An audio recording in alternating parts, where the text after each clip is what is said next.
Honestly, these videos are getting a little bit repetitive, so I do apologize for that.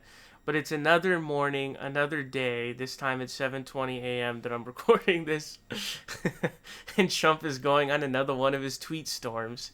This one of his tweet storms includes something that a lot of Republicans who predicted Trump winning started doing. And so, obviously, as you guys know, the Democrats failed pretty epically at lower level elections. They failed at the Senate level, and they failed pretty hardcore at the House level. And, someone like a Tim Pool started talking about the House of Representatives and how that went because they were dead wrong on their prediction for the presidency, right? So, Donald Trump is extremely narcissistic. He's extremely egotistical. So now he switched to that. So here's something funny, and actually, this is something I wanted to do a video on, but there's too many votes out there left for me to do it. And so you guys remember Christy Smith, Cenk Uyghur's opponent in California 25? She's actually losing by about 500 votes right now. But there's only 87% of the vote reporting, so I'm still assuming Christy Smith might win. So Donald Trump responded to that saying, looking good. Another tweet says, experts listed 27 House races as toss-ups. Republicans won all 27. And then Donald Trump says, it was my great honor to help a tremendous achievement. So again, boost that ego, boost that ego, be a narcissist. Don't pay attention to the fact that you just lost the presidential election pretty hard. Um, and I think it might be a coping mechanism for Trump at this point where, there were reports that he was embarrassed, he was very sad. He couldn't, he couldn't live with himself that he lost to Joe Biden. And so this, I think, is his coping mechanism. Let me tell my brain about the House races. Let's forget about the presidential race. I think that's essentially what it is. This one says, a headline from 6 months ago in May, Trump was right, the media and the experts were wrong again. So it's about the coronavirus vaccine. Donald Trump retweeted it. The vaccine is not even out yet, by the way, just so you guys know. I think that it's only been approved for super emergency circumstances. I think he did this tweet again. I think he resent out the same tweet.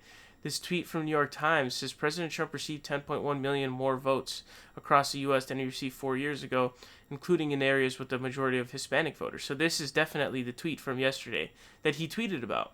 So he tweeted about it again, saying, and with these numbers, by far the highest for a sitting president, there was no way the Dems could have won, except through what we are learning now, a rigged election. And for some reason, there's a bunch of capitalizations there. Very bizarre. But yeah, if there's higher turnout in general, yeah, your vote totals are going to increase. Yes, obviously, that's how it works. Unless you really were to get insanely demolished, but it's unlikely. It says, as I told USA Today, the Latino exodus from the Democratic Party in Florida is a direct result of his leadership embrace of socialism and the progressive agenda. Is that why Joe Biden got demolished with Hispanic voters and Bernie Sanders dominated? He literally won Nevada off the backs of the Latino vote. And it's probably the same thing with California, if anything. And so Trump says, great job on Fox and Friends, he says, vaccines are coming fast. The COVID drugs now available to make Propel better are amazing, but seldom talked about by the media. Mortality rate is 85% down. I don't know what that statistic is. He says Propel. So not even spell checking his tweets anymore. I sent out 2 hours ago. He says, voter fraud in Detroit is rampant and has been for many years. Interesting, only talking about it now. Important news conference today by lawyers on a very clear and viable path to victory. Places are very nicely falling into place. RNC at 12 p.m. Thousands of uncounted votes discovered in Georgia counties.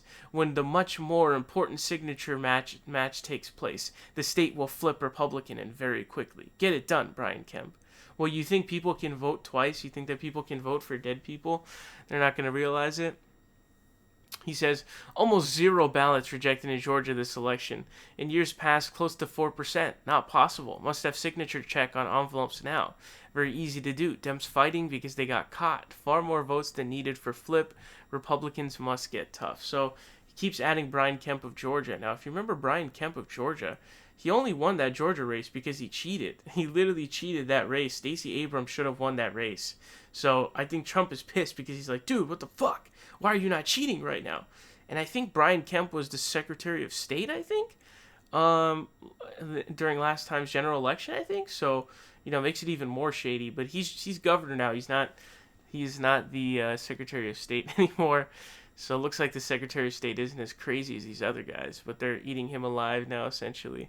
But another day, another morning, another Trump tweet rampage where he's making full caps tweets with very clear spelling out errors like propal, claiming voter fraud is rampant, also claiming that he won, that there's a rigged election. It's getting embarrassing at this point.